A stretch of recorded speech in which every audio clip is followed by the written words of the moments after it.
Good morning. We that was wonderful. This morning we are starting our new class, and so this class will be on Mark. And there's a few things I want to tell you about the class and about, I guess, how I teach before we begin, because most of you have probably never really been in classes with me, since usually I'm in that room over there with the college. Um, Here's some things that you can get. Maybe some resources. We'll treat this as like a first day of class kind of thing, right? If you want, then you are welcome to go online. There's little ESV Bibles. It's on Crossway. And you can get these little Bibles. It's the mark on one side, is the text on one side, and journal, like space to journal on the other. Or maybe if you just want to take notes.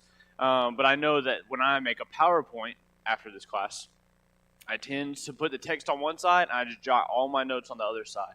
So if you like journaling or doing little journal Bibles, that's a pretty helpful resource to have. If not, maybe just bring a pen or pencil, or if you just like to listen, that's okay too. And I will tell you that pretty much every class, we're not going to get through our content. And maybe there will be a day that we do, and that will be great. But if not, and if we have a substantial amount left, then I probably will just tell you that we'll do coffee tomorrow. And what I mean is, I did this with the college this past semester, and I enjoyed it, and it got me out of bed really early, and so I figured it was a good thing, and so you're welcome to join me if you'd like. After I teach a class, if I just have a lot of material left, then Monday I go to the Starbucks right across the street, and I'm there at like 6:15, and anybody that wants to join is welcome to join, and we just study the rest of the material. And so this past semester, it ranged from 3 people to like 15 people that were college students. And so if it's just me, that's okay. I'll just be a little sad and I'll study something on my own.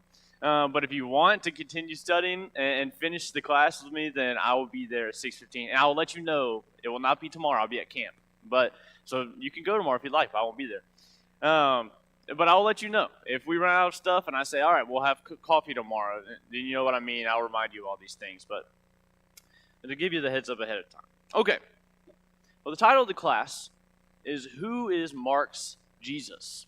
And any time that you cover a book as big as Mark, or really anything that it has this much content or material, then you kind of have to look at it through a certain frame, or you're really not probably going to get through it all. And so I chose this frame, and this is why. So I recently I wouldn't say read, but I skimmed, I guess, a book called Rediscovering Jesus. And I can't necessarily recommend the whole book, but it did present an interesting idea. Toward the end of the book, he told a story. The author told a story of a woman who had watched a movie about Jesus. You know, I don't know if you know this, but there's a lot of movies that involve Jesus in some way. And she said this particular movie was her favorite because the Jesus in that movie smiled all the time. And this particular woman smiled all the time. She was always happy. And that was what she always tried to be that way. And so that was her favorite version of Jesus. At the beginning of the book, he writes about this guy who sits at a lunch table. And everybody at the lunch table was talking about, is this thing about the Bible right or wrong? And he is so vehemently against it that he says, my Jesus would never do such a thing. And so the idea that he gets across is that we tend to see Jesus through our own cultural and spiritual lenses, and it causes some bias, which is it's going to happen. We are humans. We live life. We are going to be a bit biased, and it's how it works. But it becomes an issue when it greatly affects how we see Jesus, and when it stops us from seeing who he truly is. And so as this guy goes throughout the book, he talks about the issue of this bias and how it can cause you to not really see Jesus. And he says that we have a tendency to maybe insert our own kind of words or ideas into what Jesus says or who he is. Jesus just becomes who we want him to become. And this is kind of seen in what we're willing to talk about. When we talk about Jesus and the story, what he says and what he teaches and what he does, it's kind of seen in this, and this is what I mean. He says that we very quickly turn Jesus into a smorgasbord Jesus, which I barely know what that means, but I know just enough of what that means to know that we're kind of just picking and choosing. I really like this story about Jesus, but I don't really like this one as much. And so I'll talk about this one a lot, but maybe not this one as much. And then before long, I've got this version of Jesus, and I've completely left out this side. And so this is what I mean. We choose stories or words or parables that we really like, that promote our own image of Jesus. This is how I see Jesus, so I really like this story about him. But we tend to skip some others. We really like talking about how Jesus feeds the 5,000, how he heals the poor, when he outsmarts the Pharisees. But we avoid talking about times where like he equates or calls a woman a dog in Matthew 15. We assume he doesn't really mean it, or that he's talking to someone. When he says that basically it's really difficult for rich.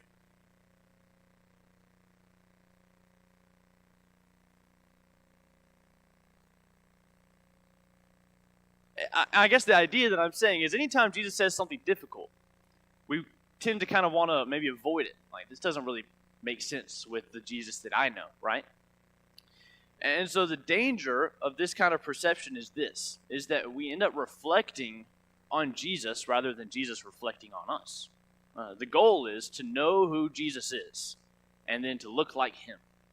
And it is dangerous to pick and choose what kind of Jesus we want and then say, well, I like this kind of Jesus because this is what I want to be, or this is what I like. And that's changing the wrong thing. And so, the question is, how do we read the Gospels then? When I was a young, I don't know how old I was a young whippersnapper.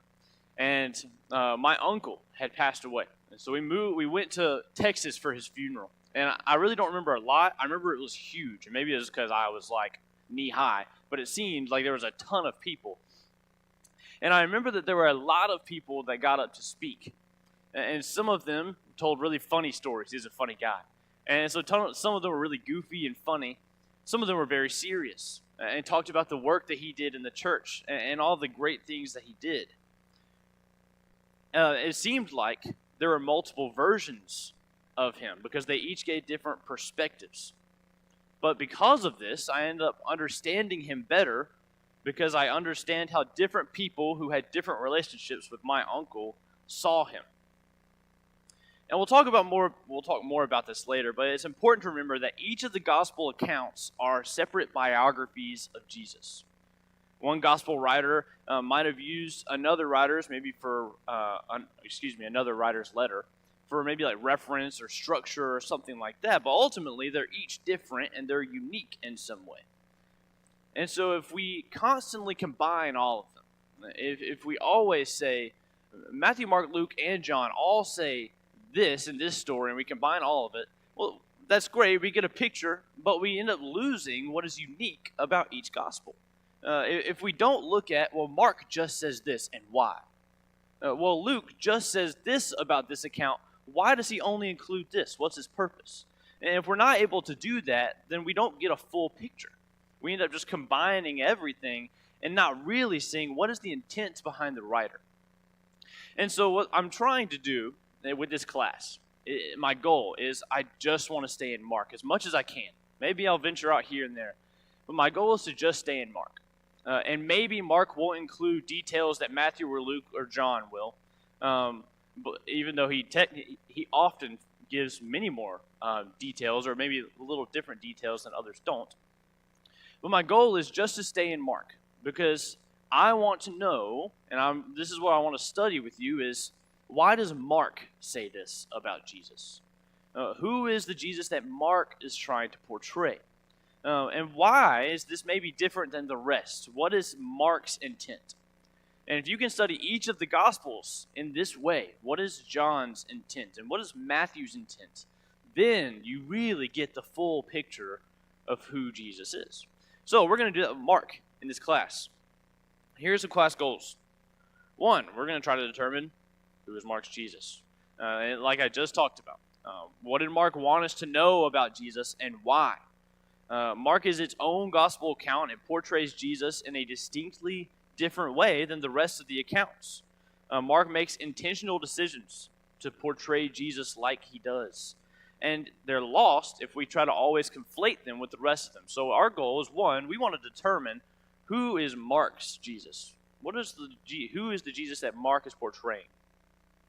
And then the other thing is we want to use Mark to determine what Jesus expects of his followers. Understanding Jesus will allow us to understand how he expects his disciples to live. And if we are to reflect Jesus, we must first know who he really is. So based on Mark's Jesus, then how are we to respond? These are the questions we'll be asking. We'll end up asking questions like, well, then are we too comfortable? Or do we understand our mission? These are the kind of ideas that we're going to be getting into. Once we know Jesus, how do we respond to this Jesus? Okay. So this is an introduction class, and so we're not going to get necessarily into the text. I'm just going to tell you a whole bunch of things about it. And then starting next class, we'll get into Mark chapter 1, and we'll just dive right into the text. But let me tell you some things beforehand. The first thing, you might be wondering why we're only studying Matthew, Mark, and Luke. And that's because we're doing I'm just going to scoot up because the light just hit me right through there. Because we're studying the Synoptic Gospels. And what the Synoptic Gospels are just Matthew, Mark, and Luke, and they're so similar that this is what they're called. John is so different than the rest that he's not included in the Synoptic Gospel. So the word synopsis, it means a brief summary or maybe a general survey. It literally means to see together. And so then we have Gospels. These are biographies of Jesus. And biographies were a common kind of or genre of literature in the time, and so in ancient literature, and so this is not an uncommon thing to have biographies about someone. And so these are biographies about Jesus. These people are writing about his life. The Gospels are 4 different biographies of Jesus, though, from different perspectives that we're going to be able to use to make this full picture. But the Synoptic Gospels are Matthew, Mark, and Luke. And the reason that these 3 are called this as opposed to John is because the vast amount of material that they actually share. So over 90% of Mark's material is found in either Matthew or Luke. And they all have very similar orders. Their structure is very similar. But John's Gospel, like I said, is very different in these ways, and so it's not a part of the Synoptic Gospel. All we're doing is just joining together books based on similarities. And so the 3 of them are similar in many ways, but they each offer different perspectives and details, and especially Mark when it comes to details. And so in this class, like I said, our goal is just to stay in Mark and determine, just based on that gospel account, what are we going to learn. But I think it's interesting to ask, why is Mark second in the order? Why in our Bibles does it go Matthew, Mark, and then Luke? Well, many scholars today think that Mark was written first, and it's a very popular belief. If you read most commentaries or scholars of any kind, they're probably going to say that Mark was written first, and that's fine. You can think so, you cannot think so. It really doesn't change much. But our church fathers, and when I say church fathers, I just mean people in 1st century, 2nd century, 3rd century, 4th century, almost unanimously early on seem to think that Matthew was written first. And so this is very important. Our church fathers, I'm going to say this a lot, our church fathers, people in the 1st century, 2nd century, I'm going to end up saying this a lot because when it comes to the Gospels, it's almost all that we have in regard to some of this introductory information that we're going to talk about. None of the Gospels explicitly listed the author, yet the audience certainly knew who it was, right? So we kind of have to rely on the word of mouth. What did these people know? And how did it get passed down from person to person to person to person, years and years and years down the line? And that's kind of a lot of what we have to go off of, unless there's something in the text that we can find. And so, because these men were so much closer to time than we are, that we kind of have to take what they say, at least as much as we can find to be valid. If there's something that we just have no idea about, then their word carries some weight because they were pretty close to there, right? And we're quite a ways removed from when these Gospels were written. And so a lot of the introductory things that we'll cover this morning they're not known for certain. I can't tell you 100% a lot of these things that we're going to talk about. And I'll try to always say, tradition says this, or I think this, and not this is fact. Because a lot of this is not fact. I'll just toss out some options, tell you what tradition says, and then we'll move on. So, we'll start with authorship. Who is the author? Well, there are a few different options as to which Mark this could be, but the dominant tradition is John Mark. So John Mark was a young Jewish man who we assume was wealthy because his mother, Mary, was wealthy. She hosted a house church, and it talks about this in Acts chapter 12, verse 12. Some note that if Mark was the man or the boy with the jug in Mark 14, that Mary's house could be the house that the Last Supper was taken in. So this house could have a pretty integral role in what had been happening in the life of Jesus and afterwards. But that's maybe a bit of speculation. So we know that John Mark was on Paul's first missionary journey with Barnabas, who was his cousin. He was said to be the helper, and this could mean a couple of different things, this idea of being the helper. It could mean that maybe he set up some places to stay and he handled some money and etc. He's almost kind of like their helper, manager. But it's more likely, I think it's more likely, that he was teaching and he was a bit more hands-on in the work that they were doing other than just kind of being the manager and money changer and whatever. And so I think he is a bit more involved in the mission than just simply an assistant. We know that he leaves the first missionary journey to go home to Jerusalem for an unnamed reason. And this hurts his relationship with Paul. Paul seemed to find this act immature, and he did not want to continue going on journeys with John Mark. We see that in Acts chapter 15, verses 36 and 39 through 39. But this appears to be resolved later on, as Mark is with Paul when he writes to Colossians in Colossians 4:10. In fact, Paul tells Timothy to bring Mark with him when Timothy visits, because he is, quote, useful to me for my ministry, 2 Timothy 4:11. It also appears that Paul sends greetings to Philemon on Mark's behalf in Philemon verse 24. Interesting note about the author is in some old Latin manuscripts, it states that Mark was, quote, stumpy-fingered because of how short his fingers were compared to the rest of his body. And that holds no water. I just thought it was a funny thing to read. So where did we get John Mark's material? Where does it come from? Where is it stemming from? Well, I mean, almost unanimously, it seems that Mark was very close to Peter. Tradition very strongly holds that Mark's gospel came from the witness of Peter, what Peter saw and what he wrote down. And so whether it was directly from Peter's mouth or Mark collecting Peter's teachings and writings, we're not 100% sure. However, it could have very well been both. And so this is where this kind of stems from. Papias, probably around maybe like 95 AD, so very close to time, right? He states his position, which is now called the Phrygian tradition. And so remember that. While we have to lean on these words, and we're kind of forced to lean on these words and traditions because they're so close to time, it doesn't necessarily make them true, right? These men aren't inspired. They're not apostles. We're just having to kind of trust word of mouth.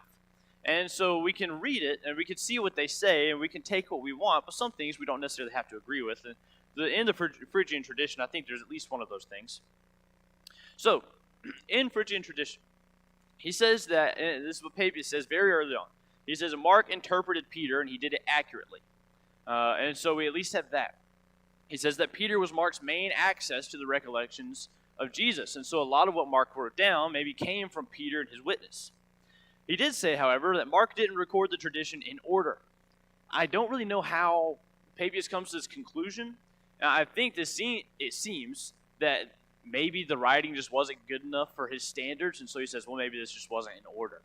I think that's one of those things that maybe doesn't hold much water. He continues, though, and he says that Peter presented Jesus' teaching as the audience's situation demanded, which makes sense, right? None of the Gospels include everything that Jesus did. This isn't everything that the apostles saw or that the writers saw or heard of. And so there is intent behind what is being written and included. And then he says nothing crucial was distorted or omitted. And I would say that nothing was distorted, they very well could have maybe omitted some things about Jesus, right? Like, based on what their intent is, like I just said, they're not going to include every single thing he did. And so some things may have been omitted. They didn't feel it necessary to include. I wouldn't say that anything was distorted.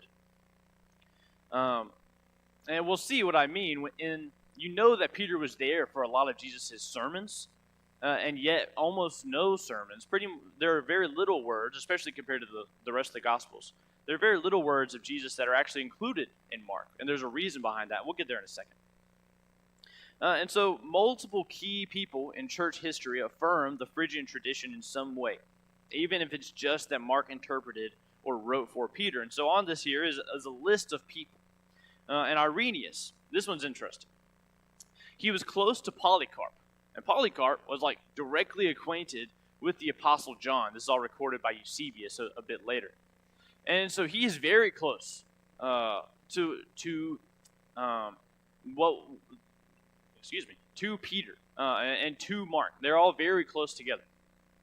You have Eusebius on this list, who had access to the best library in Palestine. And he argues that Peter approved Mark's work, as does Jerome. Augustine seems to be the first to actually give credit to the Spirit in the supervision of the writing. And though maybe the other ones could have implied it, Augustine was the first one, it seems, to kind of write it down.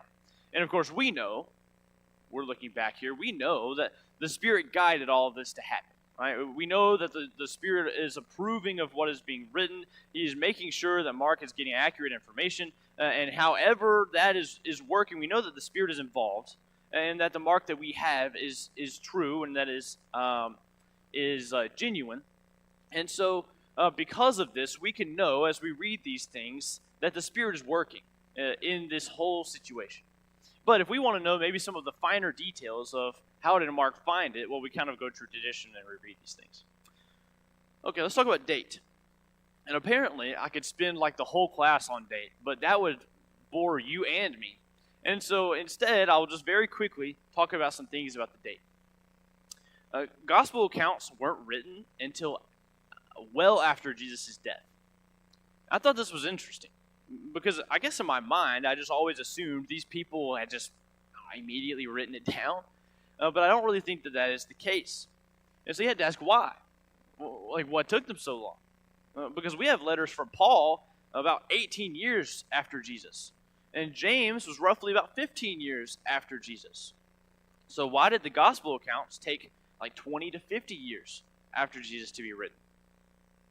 I think it's possible that this first generation of Christians that we see, they might have thought that Jesus was going to come back in their lifetime. So maybe there wasn't really a need to write all these things down.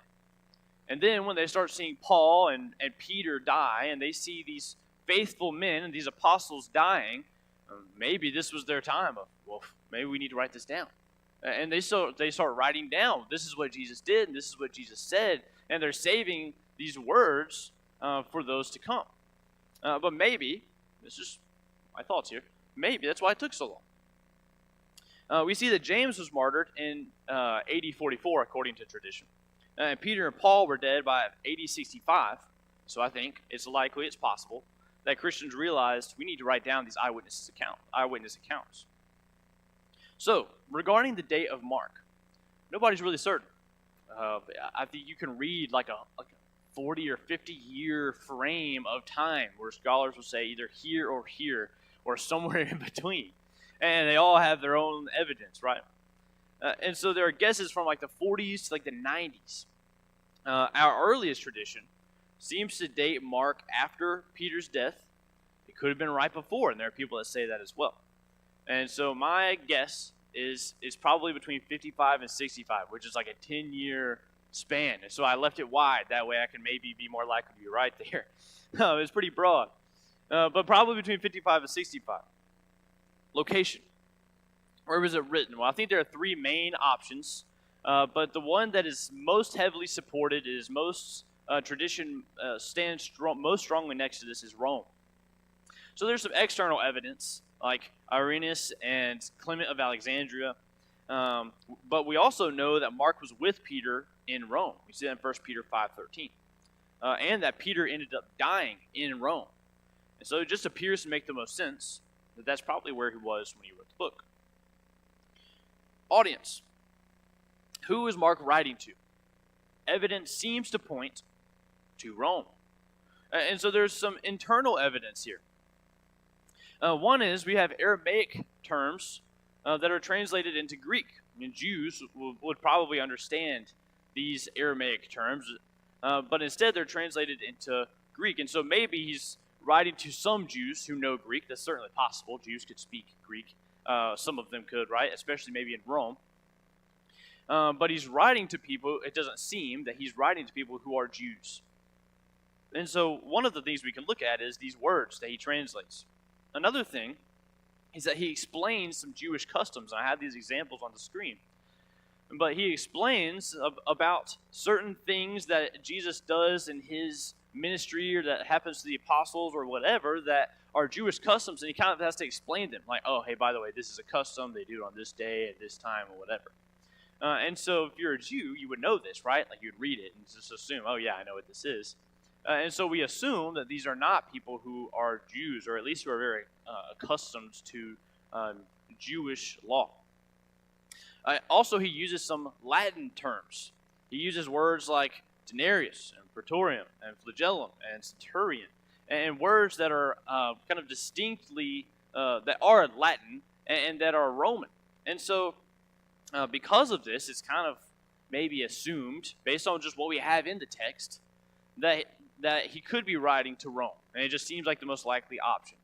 Some scholars point out, and I don't know how much this holds, but I thought it was at least interesting to bring to you, was that in Mark chapter 15, verse 39, after Jesus is crucified, it is a Roman centurion that announces Jesus' identity. He says, truly this man was the Son of God. And this is a big deal because, as we'll talk about here in just a minute, Mark is very intentional about not revealing Jesus' identity yet. In fact, Jesus talks about that a lot in Mark. And so this idea that we'll talk about here in a minute is called like the Messianic secret. He is kind of maybe not hiding, but he doesn't quite yet want his whole identity to be revealed to everybody, and we'll talk about that here in a minute. And so it would be a big deal for a Roman centurion to announce it. And so anyway, some scholars say that as well. And there's some other external evidence and some people in church tradition who claim this as well. Some characteristics. Well, one is that Mark is a gospel of action. He uses the word "and" frequently to connect thoughts. And he focuses on action and not very much words. But yeah, so one thing we'll see is that he constantly uses "and." He'll tell a little bit, he'll write a little bit, and then the next section will say "and this," and this. And it kind of reminded me of maybe like a little kid telling a story, or maybe you, if you get really excited about telling a story. And you say, and then this happened, and then this happened. Because you get so excited to tell about all these things that happen. And that's almost, it's at least in my mind, similar to like what we read in Mark. He'll tell you about something awesome that Jesus did. He'll say, and he went here and he did this thing. And he went here and then he said this and did this. And so there is a constant flow of action. There's a focus on the acts of Jesus in Mark. There's a miracle, at least one miracle, in each of the first 11 chapters. And so there are a lot of miracles present in Mark. Only 278 verses contain words of Jesus. And so that's about 42% of the book. Now, in comparison, Matthew has about 640 verses, including Jesus' words, which is about 60% of the book. Luke has about 588 verses containing words of Jesus, which is about 51% of the book. And so Mark is fairly significantly less in regards to words of Jesus and much more about Jesus' actions. Another characteristic is the vividness of Mark. He uses less polished language, just meaning like his words aren't as pretty. His sentences are maybe a little bit easier to read, and I don't know, it's just not, like when we think of Paul writes really beautiful letters, especially like the book of Romans. It's very well written, it's beautiful. Hebrews is a very well written book, it's beautiful. Mark is not necessarily that way. it doesn't seem that Mark is trying to really make his words sound, for lack of a better term, really pretty. He's not very concerned with that. He's much more concerned with just telling you about the actions of Jesus. And so because of that, maybe not because of that, but his language may be less polished, but he includes interesting details that maybe we don't get elsewhere. He's very detailed in his descriptions. And so though much of Mark is found in Matthew and Luke, right? We said over 90% of Mark is also found in Matthew and Luke. He provides details that maybe the other Gospels haven't. And so an example is in chapter 1, verse 13. In chapter 1, verse 13, it talks about the temptations of Jesus, and it says, while he was in the woods, there was also wild beasts there, which, if you just read over the first time, you really don't think it's very significant.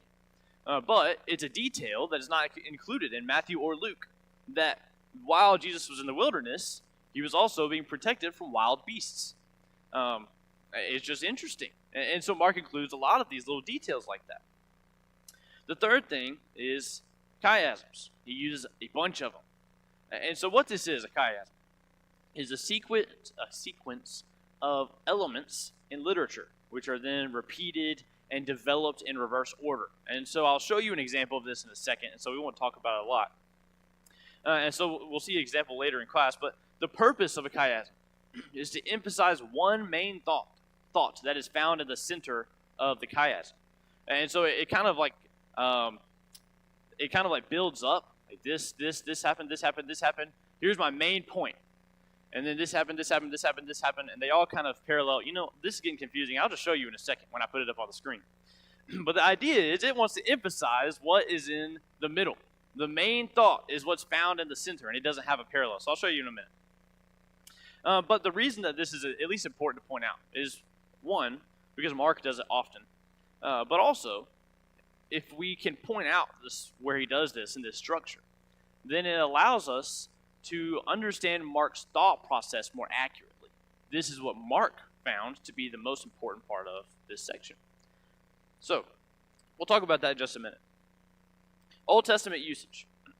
There are about 69 Old Testament references in Mark, and that could be a quote, or it could be an allusion, or even just an echo from the Old Testament that is found in Mark. And so a lot of these have to do with Jesus' identity and his mission when the Old Testament is used, about 36 times.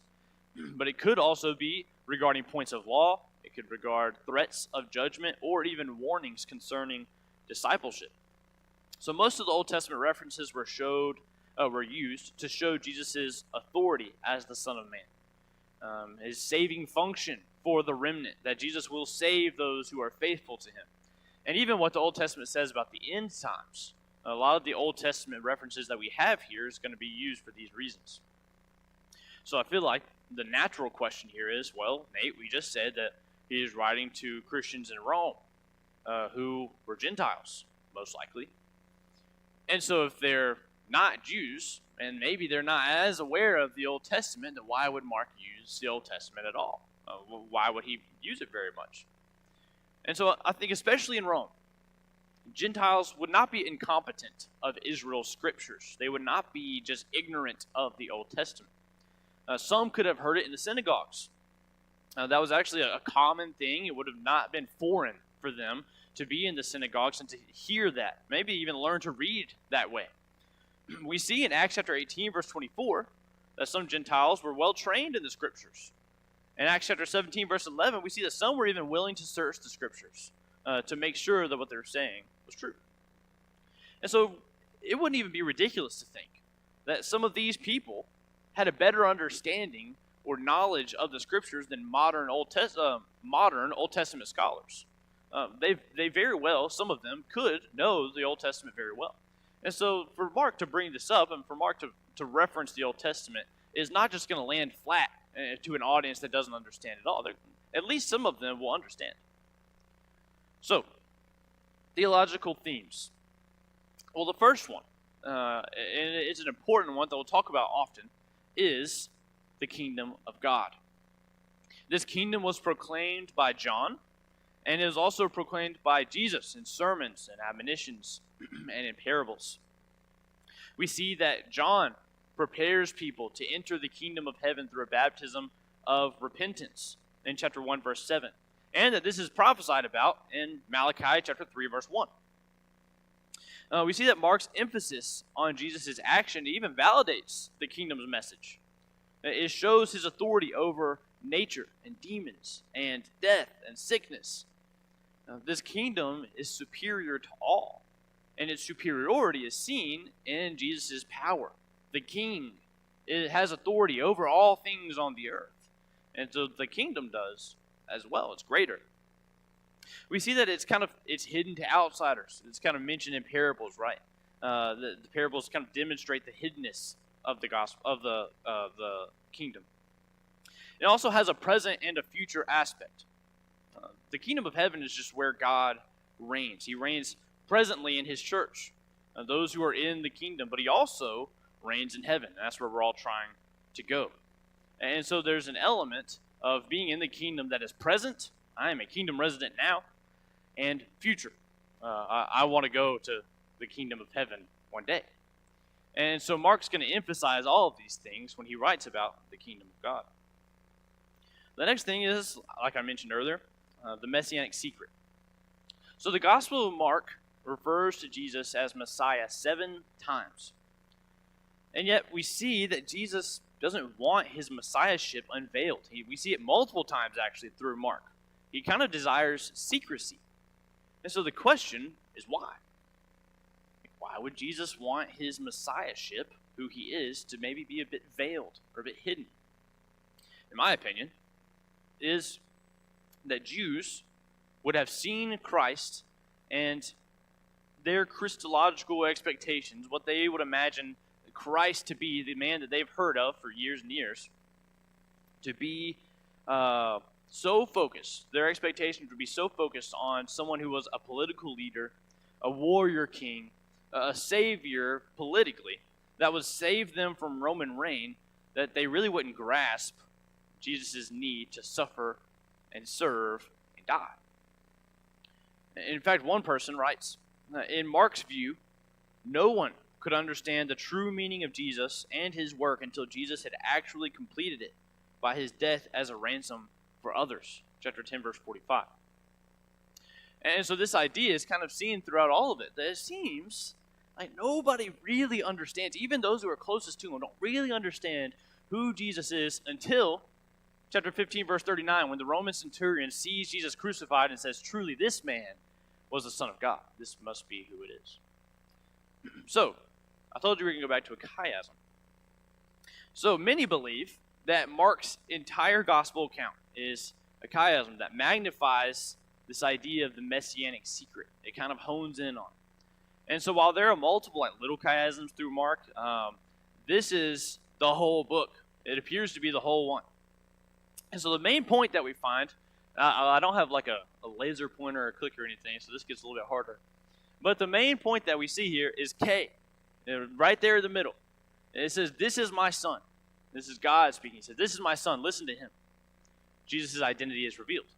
And God says, this is my son. He holds authority.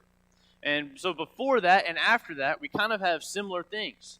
Like the A's at the top and bottom are kind of similar. And it goes all the way and points to what's in the middle, which is the revealing of Jesus' identity. And so this is the answer to the messianic secret. And even in this moment where God says this is my son, listen to him, people still don't understand who he is. And they really never understand until he dies. So, we might talk about that more later on. Lastly, we have the nature of discipleship. Jesus' call of discipleship was abrupt, and the response was prompt from those he called. Jesus demands obedience when his call is recognized in Mark. However, Mark makes it a point to magnify the disciples' misunderstandings and failures. He shows that they really don't understand Jesus or his mission. We see in chapter 8, verses 22 through 26, and chapter 10, verses 46 through 52, in these sections, right before and after the main focus of Mark, where Jesus' identity is most obviously revealed, Mark is pointing out the blindness of the apostles. And he's pointing out how they still don't understand, before and after, even in the middle with Jesus' identity being revealed, those who are closest to him, they still don't understand. But because they don't understand the need for Jesus to suffer, they don't understand their need to serve and their purpose in the kingdom until after he dies. And so Mark portrays Jesus as a master. He's a commanding figure that compels one to follow. And we see in Mark that the discomfort that comes with serving is worth following the master. So one must understand Jesus and his mission before being able to understand one's role, one's own identity and role in the kingdom. And this is for us. And so as we go throughout this class, this is our goal. We want to know who Jesus is, who Mark is portraying. And then once we know that, we want to know, how do we fit into this, into the kingdom? Who are we supposed to be now that we know who Jesus is? And so this is kind of the challenge of the class. So quickly, I want to go over some context, the social context that we're looking at right before we read into Mark. And so on next Sunday, we're going to jump right in knowing this. And so maybe I'll give a quick reminder right before we get into it. But to understand the mindset of the people of God at the time, it might be helpful to look into Lamentations. And so Lamentations chapter 1 and 2, it presents a lamentation over the destruction of Jerusalem and the unfaithfulness of the people. And it shows the people in a terrible state. They're in exile. They're homeless, and they're longing to be home once again. However, Lamentations is not all doom and gloom. If you look in Lamentations chapter 3, verses 19 through 26, it talks about how God is compassionate and God is merciful. And so it says that God can cause grief, but he's also a compassionate God who will relieve the consequences of sin if one turns to him. And so in 70 years, about 2 generations later, after these people, they're in exile, about 70 years later, God uses a Persian king named Cyrus to send his people back home. And so God's people are able to return back to their homes, and yet their journey was disappointing. And this is where we read of Ezra and Nehemiah and Haggai and Zechariah encouraging the people to seek the Lord and to build portions of the city again. And yet still, the remnant struggled. These people continued to live in sin. The temple was rebuilt, but it was only a shadow of what it once was. However, during the exile, teachings began circulating of prophecies of old about a Redeemer who would restore the former glory and honor of God's people. He would drive out their evil oppressors and bring peace. He would be the anointed one. He would be the Messiah. And so the last Old Testament prophet, Malachi, he writes, "Behold, I send my messenger, and he will prepare the way for me." Malachi 3:1. And then after this, it seems that God just goes silent. And so for about 400 years, God did not speak to his people. His people continued from the Persians to the Greeks and the Maccabean revolt, and down from the Hasmoneans to the almighty Roman Empire, who created the most dominant empire in the world. They go through all of this time, and then a voice cries out from the wilderness, saying, "Repent, for the kingdom of heaven is at hand." And finally, the Messiah comes. So that's where we'll leave off Mark.